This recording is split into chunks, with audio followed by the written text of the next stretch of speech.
वाहिगुरू जी का खालसा वाहिगुरू जी की फतेह। देश विदेश दीयां बहुत सारियां संगतां इस गल तो जाणू हैं कि श्रोमणी गुरुद्वारा प्रबंधक कमेटी के प्रबंध हेठ जो गोल्डन ऑफसैट प्रैस चलती है उहदे विचों 328 स्वरूप खुरद बुरद जां कह लीए कि गायब हो गए जां कर दिते गए, तो उहदी एक पड़तालिया कमेटी बनाई गई सी अकाल तख्त साहब वालों। तो जदों वो पड़ताल सामने आई तो श्रोमणी गुरुद्वारा प्रबंधक कमेटी के प्रधान गोबिंद सिंह लोंगोवाल जी ने ये प्रैस कॉन्फ्रेंस करके ते संगत के सामने ये गल कही सी कि जिहड़े दोषी पाए गए हैं उन्हां दे उत्ते कार्रवाई सख्त तो सख्त की जाएगी। उन्होंने कुछ नूं डिसमिस कर दिता गया, बहुत सारे उन्हां दे जिहड़े फंड सन वो रोक लए गए। अते तीजी जिहड़ी महत्वपूर्ण गल कही कि इन्हां सारिਆਂ ਦੇ उत्ते फौजदारी जिहड़े केस चलाए जाणगे, FIR दर्ज होणगीਆਂ। पर कुछ दिनों बाद ही पता नहीं उन्हां दी की मजबूरी बन गई कि अपने कीते हुए इस वादे तो वो मुकर गए तो पलटा मारदियां जू टर्न लैंदियां ये उन्होंने गल कह दी कि श्रोमणी कमेटी एक आज़ाद संस्था है तो असी पंथक रवायतों के मुताबक इन्हां दोषियों के उत्ते कार्रवाई करांगे। सो ये किवें हो सकता कि जिसने आप कोई गुनाह किया होवे ते आप ही अपनी सज़ा जिहड़ी आ वो मुकर्रर करे। खैर इहदे संबंध विच ही कल 14 सितंबर नूं अमृतसर विखे बहुत सारिया जथेबंदियां ने पंथ दर्दी वीरां ने श्रोमणी गुरुद्वारा प्रबंधक कमेटी के दफ्तर के सामने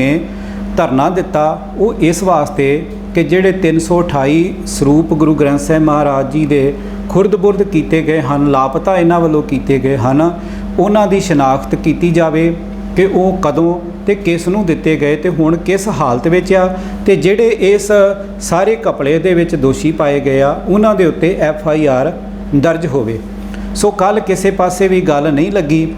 तो रात तो ही जिहड़ा आ वो सिंह उत्थे बैठे हुए सी ते रात श्रोमणी कमेटी ने की कीता कि जिहड़े रस्ते उस पासे नूं जाण वाले सन सारिਆਂ ही वो राहां नूं बंद कर दिता। उच्चियां उच्चियां लोहे दीयां टीना ला के ते दीवारां 10-10 12-12 फुट दीयां खड़ियां कर दित्तियां ते उन्हां दा बिल्कुल राबता संगत दे नालों जिहड़े धरने ते बैठे आ सिंह 7 मैंबरी उन्हां दे नालों संपर्क तोड़ दिता गया। सो अज फिर सवेरे संगत जिहड़ी आ वो दोबारा जिथे इन्हां ने रस्ता रोकिया गुरु रामदास निवास उत्थे एकत्र होनी शुरू हो गई। अजे कुछ ही सिंह उत्थे इकट्ठे होए सन कि किसी गल्लों श्रोमणी कमेटी की जिहड़ी टास्क फोर्स है उन्हां दे मुलाजिम आ उन्हां दरमियान ते कुछ निहंग सिंह ते होर जिहड़े नौजवान वीर सन उन्हां दे नाल कुछ क्लैश हो गया तो उन्होंने निहंग सिंह की दस्तार ला दी, नौजवानों के भी कुछ दे सट्टां मारियां। सो इस तरह ये जिहड़ा घटनाक्रम अज सवेरे करीब 10 सवा 10 ये जिहड़ा वापरिया। उस तो बाद फिर जिहड़ी संगत एकत्र होनी शुरू हो गई अते उस निवास स्थान के सामने ही लंगर हाल के कोल जिहड़ा दरबार साहब नूं रस्ता जांदा सवेर तो ही उत्थे संगतां बैठियां होईयां सन ते सतनाम वाहिगुरू दा जाप कर रहे सन। ते अज फिर श्रोमणी कमेटी के अधिकारियों के नाल जिहड़े धरना दे रही कमेटी आ उन्हां दी आपस दे विच बैठक हुई, इकत्तरता हुई, विचारां होईयां ते मैनूं लगदा कि अज किसी मसले के हल वास्ते थोड़ा जिहा दोवें धिरां ही अगांह तुरीआं ने। खास करके जिहड़ा ये मंग सीगी संगतां दी कि जिहड़े दोषी आ उन्हां दे उत्ते FIR दर्ज कीतियां जाण। सो श्रोमणी कमेटी ने यह भरोसा अज दवाया लिखती तौर पर कि उन्हां सारिਆਂ ਦੇ उत्ते FIR दर्ज कराइयां जाणगीਆਂ। ਤਾਂ ਇਹਦੇ वास्ते ਜਿਹੜੀ ਉੱਥੇ संघर्ष कमेटी बैठी हुई आ इंसाफ मंगण वास्ते उन्हां ने हुण ये कोशिश कर रहे आ कि एक वकील नूं नाल लैके पुलिस कमिश्नर तक पहुँच की जाए तो अपनी जिहड़ी मंग आ वो पुलिस कमिश्नर के सामने रखी जाए कि जिहड़े दोषी पाए गए आ उन्हां बंदियां दे उत्ते FIR दर्ज करके कानूनी कार्रवाई की जाए, उन्हां को पुछ पड़ताल की जाए कि ये सारा जिहड़े घपलेबाजी आ 328 स्वरूप खुरद बुरद किए गए आ वो कित्थे गए आ, किहनूं दिते आ ते वो हुण किस हालत विच आ, इहदे बाबत वो पता करन। ते दूसरा श्रोमणी कमेटी ने यह भी मंग मान ली आ कि जिहड़े रस्ते दे विच दीवारां खड़ियां कीतियां गईयां सन वो अज रात नूं उत्थों हटा दित्तियां जाणगीਆਂ क्योंकि ਜਿਹੜੀ ਆਵਾਜਾਈ ਵਾਲੀ ਲੋਕਲ ਸੰਗਤ ਆ ਉਹਦੇ ਵਾਸਤੇ ਇਹ ਜਿਹੜਾ ਰਸਤਾ ਆ ਬਾਬਾ ਅਟਲ ਜੀ ਗੁਰਦੁਆਰਾ ਸਾਹਿਬ ਵੱਲੋਂ ਜਾਂ ਮੰਜੀ ਸਾਹਿਬ ਕਿਸੇ ਨੇ ਜਾਣਾ ਤੇ ਉਹਦੇ ਵਾਸਤੇ ਇਹ ਰਸਤਾ ਤੇ ਉਹ ਜਿਹੜੀਆਂ ਰੋਕਾਂ ਸਨ ਉਹ ਦੀਵਾਰਾਂ ਉਹ ਵੀ ਅੱਜ ਉਹਨਾਂ ਨੇ ਕਿਹਾ ਕਿ ਹਟਾ ਦਿੱਤੀਆਂ ਜਾਣਗੀਆਂ। ਤੇ ਤੀਸਰਾ ਫਿਰ ਸ਼੍ਰੋਮਣੀ ਕਮੇਟੀ ਵੱਲੋਂ ਜੋ ਮੰਗ ਰੱਖੀ ਗਈ ਸੀ ਕਿ ਉਹਨਾਂ ਦੇ ਦਫ਼ਤਰ ਦੇ ਮੁੱਖ ਗੇਟ ਦੇ ਅੱਗੇ ਸੰਗਤ ਬੈਠੀ ਹੋਈ ਆ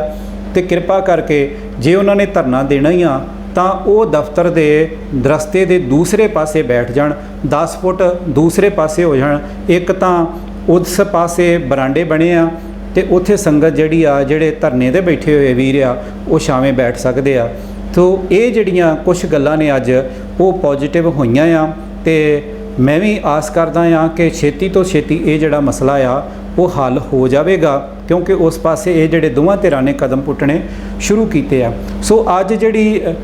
ਨਿਹੰਗ ਸਿੰਘ ਦੀ ਦਸਤਾਰ ਉਤਾਰੀ ਗਈ ਜਾਂ ਨੌਜਵਾਨਾਂ ਦੇ ਸੱਟਾਂ ਲਾਈਆਂ ਗਈਆਂ ਤਾਂ ਉਹਦੇ ਵਾਸਤੇ ਵੀ ਸ਼੍ਰੋਮਣੀ ਕਮੇਟੀ ਦੇ ਮੈਨੇਜਰ, ਸ਼ਾਇਦ ਉਹਨਾਂ ਦਾ ਨਾਮ ਪ੍ਰਤਾਪ ਸਿੰਘ ਆ, ਤੇ ਉਹਨਾਂ ਨੇ ਕਿਉਂਕਿ ਇੱਕ ਮੀਡੀਆ ਦੇ ਵੀਰ ਦਾ ਕੈਮਰਾ ਵੀ ਉਹਨਾਂ ਨੇ ਖੋਇਆ ਜਾਂ ਉਹਨੂੰ ਵੀ ਨੁਕਸਾਨ ਪਹੁੰਚਾਇਆ, ਤਾਂ ਉਹਦੇ ਵਾਸਤੇ ਮੈਨੇਜਰ ਪ੍ਰਤਾਪ ਸਿੰਘ ਨੇ ਮੀਡੀਆ ਕੋਲੋਂ ਵੀ ਤੇ ਸਾਰੀ ਸੰਗਤ ਦੇ ਕੋਲੋਂ ਵੀ ਇਹ ਔਨ ਰਿਕਾਰਡ ਜਿਹੜਾ ਆ ਉਹਨਾਂ ਨੇ ਮਾਫੀ ਮੰਗੀ ਆ ਕਿ ਇਹ ਸਾਡੇ ਕੋਲੋਂ ਭੁੱਲ ਹੋਈ ਆ ਤਲਖੀ ਦੇ ਵਿੱਚ, ਕਿਉਂਕਿ ਜਦੋਂ ਇਸ ਤਰ੍ਹਾਂ ਸੰਗਤ ਇਕੱਠੀ ਹੋਵੇ ਤੇ ਪਤਾ ਨਹੀਂ ਲੱਗਦਾ ਕਿ ਇਸ ਤਰ੍ਹਾਂ ਦੀਆਂ ਘਟਨਾਵਾਂ ਜਿਹੜੀਆਂ ਉਹ ਕਈ ਵਾਰ ਵਾਪਰ ਜਾਂਦੀਆਂ ਨੇ।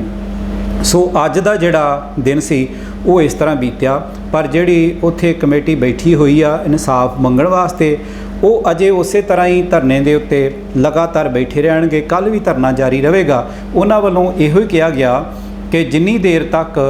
ਜਿਹੜੇ ਦੋਸ਼ੀ ਹਨ ਉਹਨਾਂ ਦੇ ਉੱਤੇ FIR ਦਰਜ ਕਰਕੇ ਉਹਨਾਂ ਨੂੰ ਫੜਿਆ ਨਹੀਂ ਜਾਂਦਾ, ਕੋਈ ਕਾਰਵਾਈ ਨਹੀਂ ਪਾਈ ਜਾਂਦੀ, ਉਨੀ ਦੇਰ ਤੱਕ ਉਹ ਇਸੇ ਤਰ੍ਹਾਂ ਹੀ ਧਰਨਾ ਜਿਹੜਾ ਜਾਰੀ ਰੱਖਣਗੇ। ਸੋ ਮੇਰੀ ਦੇਸ਼ ਵਿਦੇਸ਼ ਦੇ ਜਿੰਨੇ ਵੀ ਪ੍ਰਚਾਰਕ ਨੇ, ਰਾਗੀ, ਢਾਡੀ, ਗ੍ਰੰਥੀ ਸਾਹਿਬਾਨ ਅਤੇ ਜਿੰਨੇ ਵੀ ਪੰਥ ਦਰਦੀ ਹਨ ਉਹਨਾਂ ਨੂੰ ਵੀ ਬੇਨਤੀ ਆ ਕਿ ਸ਼੍ਰੋਮਣੀ ਕਮੇਟੀ ਤੱਕ, ਅਕਾਲ ਤਖਤ ਦੇ ਜਥੇਦਾਰ ਤੱਕ ਵੀ ਇਹ ਜਿਹੜੀ ਪਹੁੰਚ ਬਣਾਈ ਜਾਵੇ ਕਿ ਇਹਦੇ ਨਾਲ ਸਿੱਖਾਂ ਦਾ ਜਿਹੜਾ ਅਕਸ ਆ ਉਹ ਬਹੁਤ ਜ਼ਿਆਦਾ ਖਰਾਬ ਹੁੰਦਾ। ਮੀਡੀਆ ਦੇ ਰਾਹੀਂ ਗੱਲ ਕੁਛ ਹੁੰਦੀ ਆ, ਪਹੁੰਚ ਕੁਛ ਜਾਂਦੀ ਆ। ਸੋ ਜਿੰਨੀ ਛੇਤੀ ਇਸ ਨੂੰ ਹੱਲ ਕਰ ਲਿਆ ਜਾਵੇ ਓਨਾ ਹੀ ਪੰਥ ਦੇ ਭਲੇ ਵਾਸਤੇ ਹੈ। ਵਾਹਿਗੁਰੂ ਜੀ ਕਾ ਖਾਲਸਾ,